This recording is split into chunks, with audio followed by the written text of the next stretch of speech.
మన ప్రభువును రక్షకుడైన యేసుక్రీస్తు వారి శ్రేష్టమైన నామములో ఈ ప్రార్థన కుడికుడి వచ్చిన మీ అందరూ కూడా నా హృదయపూర్వక వందనాలు తెలియజేస్తున్నాను. దేవుడు మీ అందరిని ఆశీర్వదించును గాక. బైబిల్ తెరిచి మత్తయి సువార్త 18వ అధ్యాయము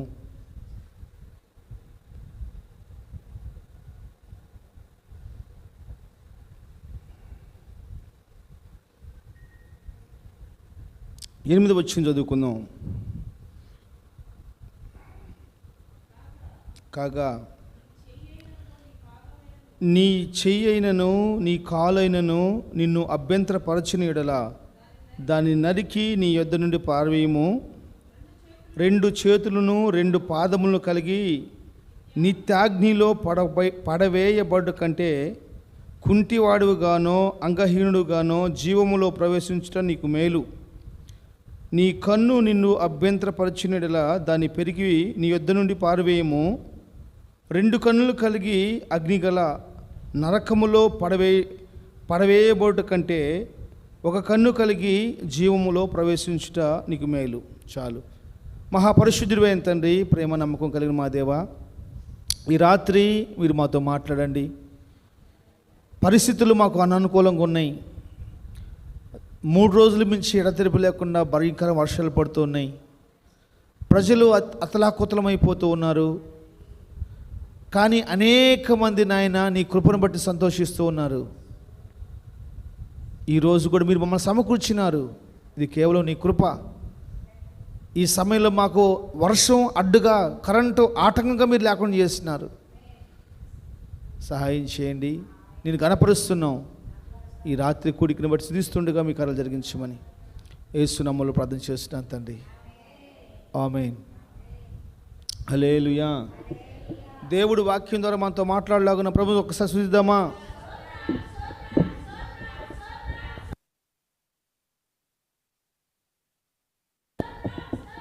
స్తోత్రం స్తోత్రం స్తోత్రం స్తోత్రం స్తోత్రం. హల్లెలూయా. క్రైస్తత్వానికి మూల పాఠం లాంటిది మనం చదువుకున్నటువంటి ఈ మాట. చాలా ప్రాముఖ్యమైనది ఈ పదం. వేరే ఏ గ్రంథాల్లో కూడా చెప్పలేంది ఈ మాట. ఈరోజు నేను చెప్పే వాక్యం యొక్క పాఠం ఏంటంటే, మనిషికి ఏది ప్రాముఖ్యమైంది? మనిషికి ఏది ప్రాముఖ్యమైంది? యేసు ప్రభు వారు చెప్పుకుంటూ వస్తూ ఉంటారు. మనం చదువుకున్నటువంటి ఈ లేఖనాలకు ముందు 6వ అధ్యాయంలో మనం చూసినట్లయితే, చదవద్దులే, 6వ అధ్యాయం మనం చూస్తే ఏదమ్మా,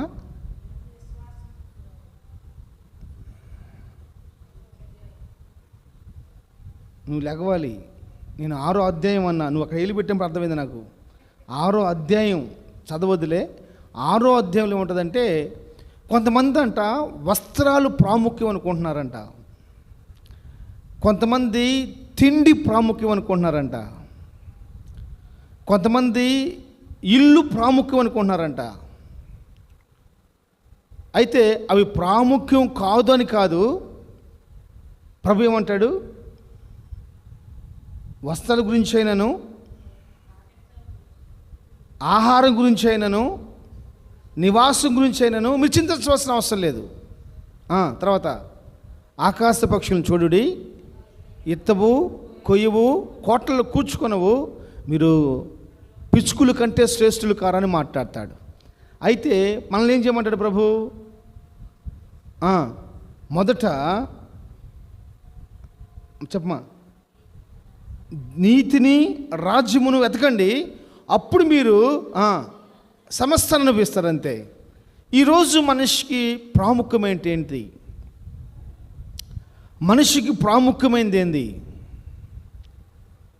ఒకవేళ మనకి ప్రాముఖ్యమైనదిగా ఒకటి తెలిస్తే దానికోసం మనిషి ఏదైనా చేయగలడు. ఇది నాకు ప్రాముఖ్యమైనది అనుకుంటే దానికోసం ఎంత పాటలైనా పడగలరు. క్రికెట్ మ్యాచ్ ఆడుతున్న ఒక ఆయన పేరు ఏం పేరంటే యువరాజ్ సింగ్. ఇప్పుడు కాదు, 10 సంవత్సరాల క్రితం అనుకుంటా బహుశా. ఆయన క్రికెట్ నాకు సరి గుర్తులేదు, చెప్తున్నాను అప్రాక్సిమేట్గా.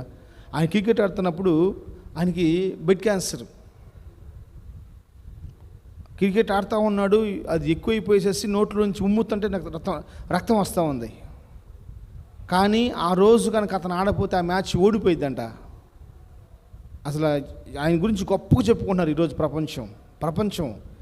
ఏంటంటే అతనికి ముఖ్యం తన ప్రాణం కాదు, కానీ ఆ ఆట, దేశం కోసం నేను ఆడాలి అన్న ఆట అతన్ని ఎంతో ధైర్యపరిచేసేసి ఆ రోజు మ్యాచ్ గెలిచేలాగా చేసింది.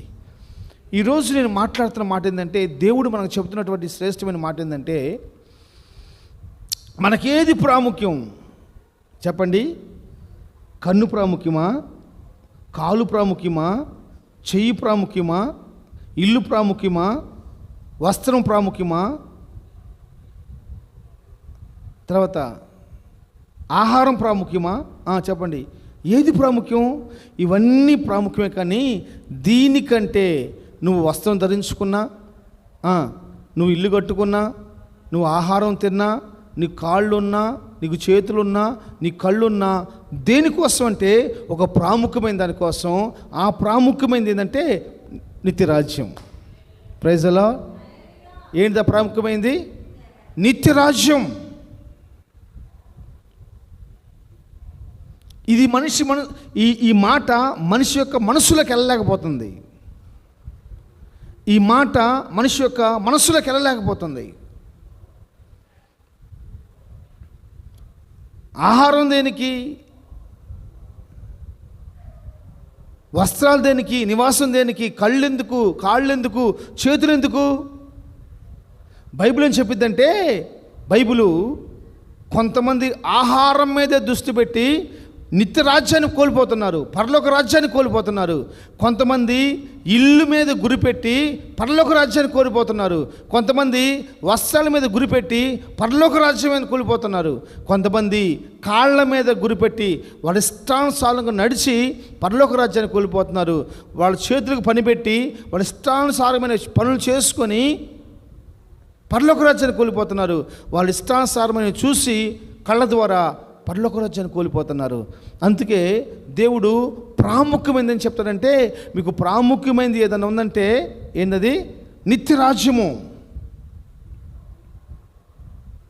అందుకనే మన పాటలో ఒక పాట ఉంటుంది. ఏం పాట చెప్పండి? ఏం పాటమ్మా? ఈ మాట సంబంధించిన పాట ఏముంది? నావనుకున్న నా శరీర భాగములే నన్ను దోషిగా మార్చి నరకమునకు నడిపేను. నాపై నీకున్న ప్రేమతో నీ రక్తముతో పరిశుద్ధపరచావయ్యా, నన్ను పరిశుద్ధపరచావయ్యా. రైట్, నాకు వెళ్ళండి. కొన్ని మాటలు నేను చెప్తాను మీకు. నా గురించి అయినా సరే, మీ గురించి అయినా సరే, మనకి ప్రాముఖ్యమైనది ఏంటి అంటే, ఈరోజు ఉదయకాల సమయంలో మేము కూర్చొని డిస్కషన్ చేస్తూ ఉన్నాం. ఏంటంటే, మనం చనిపోయినాక మనిషికి అన్నీ తెలుస్తాయా అని ఒక క్వశ్చన్ మాలో రేజ్ అయింది. ఒక మనిషి చనిపోయినాక అన్నీ తెలుస్తాయా? ఏమ్మా చెప్పండి, ఏమ్మా తెలుస్తాయా తెలియవా? తెలుస్తాయా అమ్మా? వినపడుతుందా? ఒక మనిషి చనిపోయినాక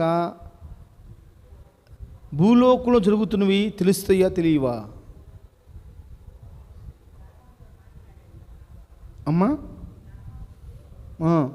వెరీ గుడ్, తెలుస్తాయి. ధనవంతుడు అంటాడు, నాకు కింద 5 సహోదరులు ఉన్నాడు. అంటే మనం చనిపోయినా కానీ, సుబ్బారావు గారు జాగ్రత్తగా రండి, మనం చనిపోయినా కానీ మనకు అన్నీ తెలుస్తాయి. ఏం తెలుస్తుంది తెలుసా? మన పరిస్థితి ఏంది, మన బంధువులు ఎవరో మనకు తెలుసు, మన బంధువులు ఎవరో, మన రక్త సంబంధులు ఎవరో మనకు తెలుసు. ఒకటి. రెండోది, వాళ్ళు ఎలాంటి పరిస్థితుల్లో చిక్కబడిపోతున్నారో తెలుసు. మూడోది, ఆ చిక్కబడిపోతున్న పరిస్థితుల నుంచి ఎలా విడిపించబడతారో మనం బతుకున్నప్పుడు కంటే కూడా చనిపోయినాక ఎక్కువ తెలుసు. అందుకే నేను చాలాసార్లు అన్నాను, ఈ సహవాసంలో ఉన్న వాళ్ళు ప్రభువునందు నిద్రించినట్లయితే చనిపోయినాక వాళ్ళు ఎంతో మహింపరుస్తారు ప్రభువుని. Praise the Lord. ఎందుకు తెలుసా? ఇక్కడ జరుగుతున్నది శరీర సారమైన సేవ కాదు, ఆత్మ సంబంధమైన సేవని బతుకున్నప్పుడు వాళ్ళు గుర్తుపెట్టుకోరు, సస్యను గుర్తుపెట్టుకుంటారు. సస్యం తెలిసి వచ్చింది. మనం చనిపోయినాక మనకు అన్నీ గుర్తుంటాయి, మనకన్నీ తెలుసు. ఆ ధనవంతుడు అంటాడు, నాకు ఎంతమంది ఉన్నారు? 5 సహోదరులు ఉన్నారు.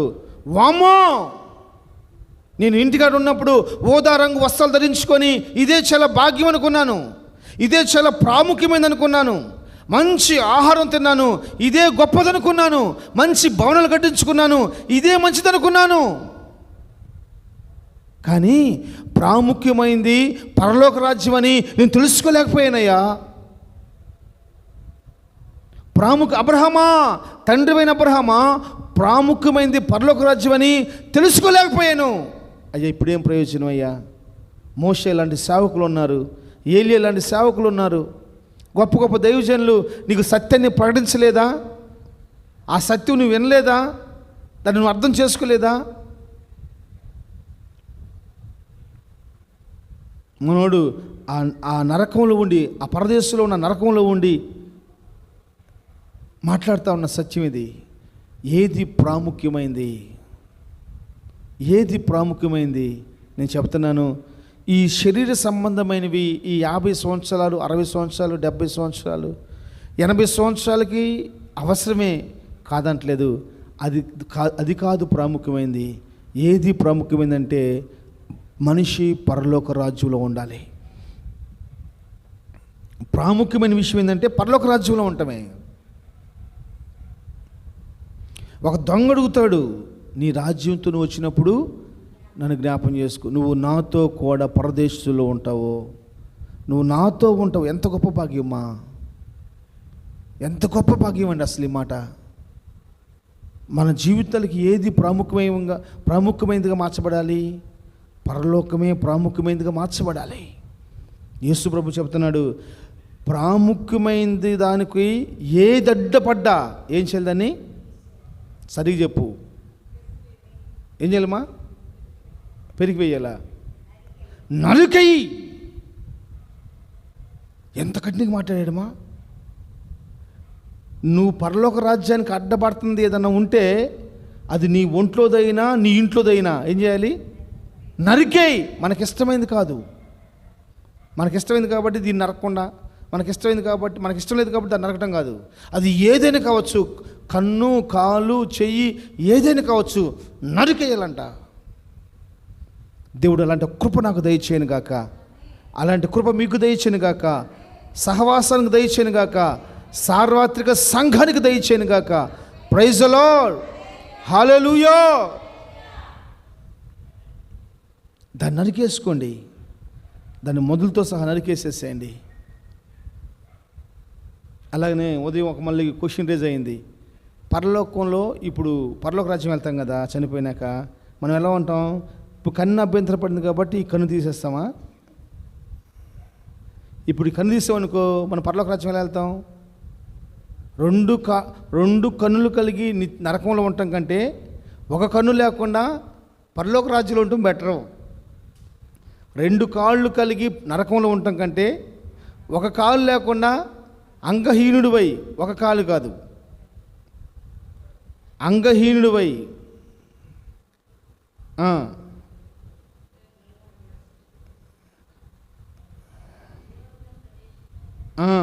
అంగహీనుడువు, కుంటివాడువు, ఒక్కాలు చెప్పట్లయినా కుంటివాడువు. కుంటుడు అంటే అర్థమైంది, ఒక్కల రెండు కాల, ఒక్కలైన కావచ్చు, 2 కాళ్ళైన కావచ్చు, అవసరమైతే 2 కాళ్ళని తీసేసుకో. కుంటివాడివై అంగహీనుడివై జీవంలో ప్రవేశించటం నీకు మేలు. మీరు అండర్లైన్ చేసుకున్న తర్వాత కుంటివాడివై. ఇప్పుడు నాకు చూడండి, ఇప్పుడు మనం ఒక వ్యక్తి చనిపోయినాక పరలోకం వెళ్ళాడు అనుకోండి, పరలోకంలో ఇప్పుడు ఎలా ఉంటాడు? కుంటివాడిలాగా ఉంటాడా? గుడ్డివాడిలాగా ఉంటాడా? కన్ను లేనివాడిగా ఉంటాడా? మరి ప్రభు చెబుతున్నాడుగా, మీ దేవుడు. అది అభ్యంతరమైంది. ఇప్పుడు నా కన్ను అభ్యంతరమైంది, నేను పిరికేసాను. అంత దమ్ముడికి ఉంది అసలు. ఒక కన్ను అభ్యంతరమైంది. అసలు కళ్ళు కనపడకపోతే సేవకులే విశ్వాసులు ఎన్ని కళ్ళ డాక్టర్ హాస్పిటల్ ఉన్నాయేమా? కళ్ళ డాక్టర్ హాస్పిటల్ పోయేమంటే నీ పిండి ఎత్తాడంతే. కాలు డాక్టర్ హాస్పిటల్కి పోయేమంటే నీ పిండి ఎత్తాడంతే. చేతుల డాక్టర్ హాస్పిటల్కి పోయామంటే నేను పిండి వేయటం అంతే. ఏ రోగాలు వచ్చినా కానీ వాటికి ఎంతో కానీ చెప్పొచ్చు, కానీ వీటికి వస్తే మాత్రం చెప్పలేం. ఎందుకంటే ఇది చాలా ప్రాముఖ్యం. కళ్ళు, కాలు, చెయ్యి చాలా ప్రాముఖ్యం కదా. దానికి అసలు అంత ప్రాముఖ్యం అంటే దీని అర్థం ఏంటంటే అవి ఎంత ప్రాముఖ్యమో మనిషికి అని ప్రభు చెప్తున్నాడు. అంత ప్రాముఖ్యమైనవే అడ్డం వచ్చినా సరే నరికేసేసాయి. అంటే గుర్తుపెట్టుకోండి, ఈ అడ్డం వస్తున్నాయి, నిత్య రాజ్యానికి అడ్డం వస్తున్నాయి నరికేసుకుంటే ఆ భాగాలు మొత్తం మహిమగా మార్చబడిపోతూ ఉంటాయి. Praise the Lord. ఆ భాగాలన్నీ మహిమగా మార్చబడిపోతూ ఉంటాయి. మన కళ్ళు మహిమగా మార్చబడుతూ ఉంటాయి. అడ్డం వచ్చి తీసేసుకున్నాం కాబట్టి మన చేతులు మహిమగా మార్చబడతాయి, మన కాళ్ళు మహిమగా మార్చబడతాయి, మన శరీర భాగాలు మహిమగా మార్చబడిపోతాయి. స్తోత్రం, హల్లెలూయా. కాబట్టి దేవుడు అంటాడు, మీకు ప్రాముఖ్యమైనది ఏదన్నా ఉంది అంటే ఏంటిది? ఏందమ్మా? ఏంటి మీకు ప్రాముఖ్యమైంది? పరలోక రాజ్యమే. మనకి ప్రాముఖ్యమైనది ఏంటంటే పరలోక రాజ్యమే. దానికోసం మనం బ్రతకాలి, దానికోసం ప్రయాసపడాలి. హల్లెలూయా. దానికోసం ఆరాటపడేవారుగా మార్చబడాలి. పరలోక రాజ్యం కోసం అనేక మంది సిద్ధపడి పరలోక రాజ్యంలో చేర్చబడడానికి అనేక మంది ప్రాణ త్యాగాలు చేశారు. నోవాహు గారు తన ఇంటి రక్షణ కోసం, ఇంటి వారి రక్షణ కోసం పడవ కట్టుకున్నాడంట. ఆయనకి ప్రాముఖ్యమైనది ఆ పడవ పరలోక రాజ్యానికి సాదృశ్యంగా ఉందని మనకు తెలుసు. ఆ పరలోకానికి సాదృశ్యంగా ఉన్న ఆ పడవలో 8 మంది కోసం కట్టబడలేదు, అందరూ రావాలన్న ఆలోచనతో కట్టాడు ఆయన. అందరూ రావాలన్న ఆలోచనతో కట్టాడు. అయితే 8 మంది మాత్రమే రక్షించబడ్డారు. భూలోకంలో దేవుడు మనకిచ్చిన గొప్ప భాగ్యం ఏం తెలుసా? యేసయ్య గురించి ప్రకటించటం, ఆయన రాజ్యం గురించి ప్రకటించటం. Praise the lord. నీ రాజ్యంతో నువ్వు వచ్చినప్పుడు ఎంత ఆ దొంగకి ఎలా కళ్ళు తెరవబడే చూడండి. నీ రాజ్యంతో నువ్వు వచ్చినప్పుడు నన్ను జ్ఞాపకం చేసుకోమని మాట్లాడతాడు. అందుకే యోహోను అంటాడు, ఇదిగో 21 అధ్యాయం ప్రకటన గ్రంథంలో ఏం చదువుతాం మనం? ప్రకటన గ్రంథము 21 అధ్యాయము 1-2 వచ్చిన చదవండి.